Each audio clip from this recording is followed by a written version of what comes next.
I would take the time to film a quick video to address some of the questions that I'm getting. Some folks want to know how I manage our time in the barn and animal care, things that we do, and my recommendations. So I'm going to try to not make this a 15-minute video. And Miss Opal says hello because she's got to have loves today, don't you, honey? You're such a pretty girl. Okay, so to start, I'm going to move around a little bit because the bottom line is when I come to the barn, and which is often where I do my videos, right? That goes back to a lot of times I get a little peace and serenity in the barn, and also it pertains to a lot of the things that I'm talking about, right? Yeah. So a lot of folks say, okay, well, how do you do it? Well, the bottom line is, I'm going to tell you right now. Farming, homesteading, having poultry, having animal life is, in my opinion, something that I would consider a skill. Because I can tell you firsthand, it is not about, okay, you've got a coop or a barn, you throw them out there, you've got some goats and some fencing. Seems simple enough, feed them and go. No, sorry. That is not the way that it is. It may be that way for some people and maybe for your Uncle George down the road, but I guarantee you Uncle George has had his fair share of problems with his animal life if that's the way that he approaches it. Some folks, that's the way they've always grown up and lived, and when they have a problem, the instant antidote is butcher. So you have to evaluate what you want. If I'm going to be butchering an animal, let me just tell you this right now. If I'm going to be butchering an animal for consumption, I want it to be healthy. If I have a sick animal, I'm sorry to tell you, and I hope I don't make anybody mad, but I am not going to eat it. That's just my own personal, deal. So again, whether I am just, raising animals and carrying them around because I love them, or whether it's just because I'm getting eggs or educating my children, or if I'm raising them for meat consumption, I want them to be as healthy as physically possible. So think about that. The main deal with, in my personal opinion, and I could talk forever about it, is you have to be willing to, and this goes back to several of my other videos, you have to be willing to take the time to observe and care for your animals. That includes bringing a chair and a glass of sweet tea and watch them for 15 minutes. It's actually quite entertaining. I know that sounds bizarre, but it's like a soap opera. But if I'm out here, like right now, this is my third time to the barn, and it's not even lunchtime yet. The first time I spent a good half hour, I have to get who out, feed this one, and I redo my waters every morning and every night, without fail. Everything's fresh. And even during the day when we're checking, things happen. You have to be willing to refresh things or refill things. Things happen. It's just like having a toddler. If you throw your 2-year-old in your den and walk away for 30 minutes, first of all, when you come back, you have no idea what that room's going to look like. Second of all, they could get injured or cause something really bad to happen. So it's the same concept, okay? Now, I know a lot of people get up and do things and they have to run, they have to leave for the day or they work. So my advice to you would be spend a little extra time in the morning and the evenings. I learn a lot just by sitting and watching. I'm not even I haven't done anything yet. I'm just saying, like right now, I know who's drinking out of what water container, who is, dust bathing right now, who's willing to go a little bit further down in the field. I know who's in the nesting boxes right now. So when something bad does happen, you just got to think back of, okay, I found this broken egg here. Who could have been my culprit? Was it an accident or somebody eating an egg? Which, you don't want that. I also observe where they roost, the stalls. I observe their feces. I do, because that answers a lot of questions. I know that's bizarre for some people, but if you have a certain, coloration or consistency, or maybe you find some parasites, guess what? You better get on that. So it's like you're just managing a lot of things just by spending the time to look. Now, as far as my daily routine, it is the basics, such as fresh foods, fresh waters.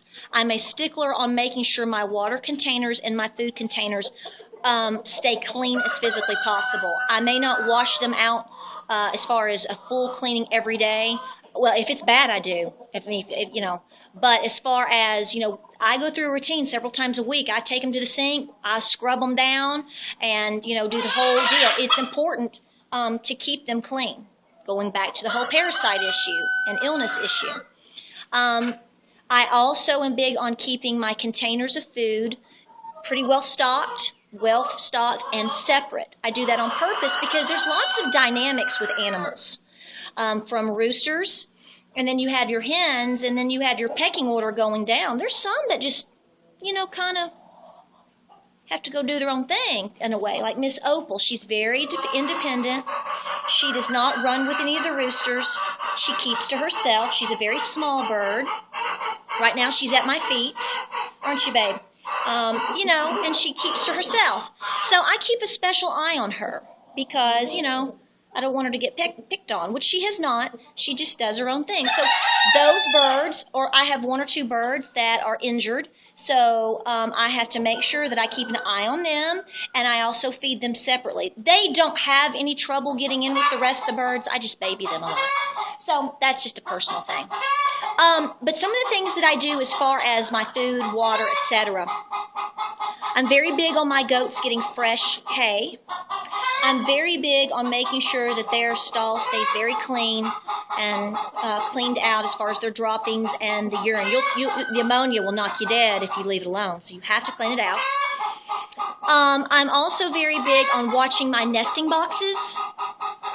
Not just going in there and getting, picking up and getting your eggs, but if I have a broken egg, okay, if I have a nesting box that no one is using for a couple of days in a row, there's a reason that's going on. They don't like it. Why? Is there parasites? Is there mold? Is there something going on?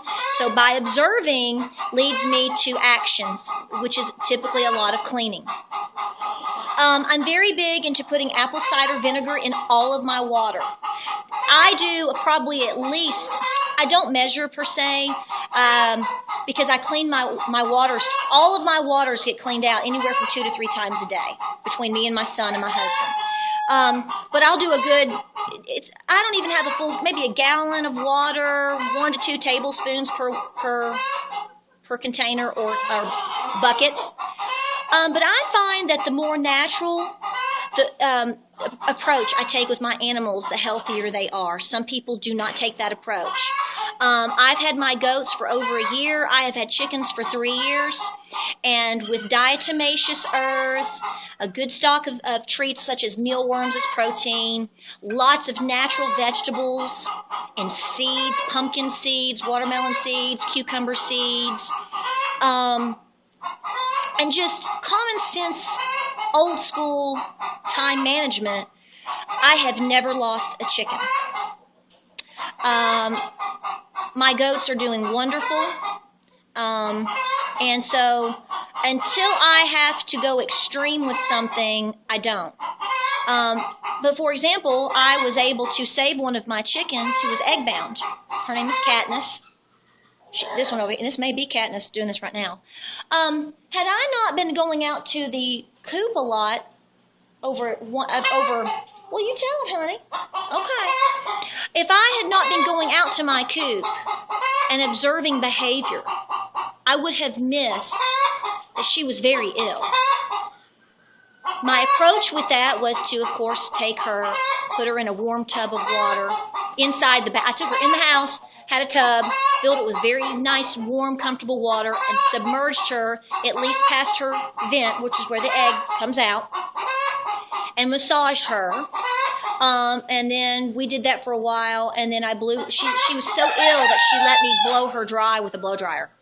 She sat there with her eyes closed. I really wasn't sure she was going to make it. I made sure to not force drink her, but I would give her opportunity to drink, and I had electrolytes in that, and just kept a very close eye on her. And sure enough, the next day she passed her. She was egg bound, and she, this is she's used to producing and laying large eggs, large to extra large eggs, and this tiny little egg came out. So obviously there was issue inside of there, and she was bound up, and she could have died. So that's not just a way to go, way to go. It is a, had I not been spending the time, and had my son also not been saying that's not normal, she doesn't go, and had we not observed those things and then taken more of a time and holistic approach, I don't think we would have saved her. I just don't believe it. Somebody's misbehaving. So the first thing I want to encourage you and open your eyes and awareness to is literally spending the time. And you're going to learn a lot. Next to that, I do encourage you to try to take as much of a natural approach as you possibly can with all of your animals. Obviously, I will tell you right now that if I get into a desperate situation where I have to call a vet, and maybe we have to do an injection of some sort or whatever, then I'll make that decision when it comes, and I'm prepared for that. But so far, because things are going to happen that are out of your control or unexpected, so you have to expect the unexpected. So I hope this helps. I put diatomaceous earth in the feeds. I'm very big into fresh feed and fresh water. I'm very big into apple cider vinegar. Those are my two biggest hints that I can give you. And talking with people and doing a lot of research. But the biggest deal is just getting down and dirty in the dirt and being willing to clean. I will just tell you right now. It's funny to watch people they come up and they decide to walk through the barn, or they want to help but they've never done it. It's like this.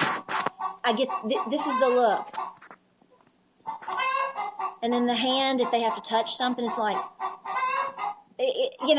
We're so far. It's like, have you ever seen a person change a diaper for the first or second time?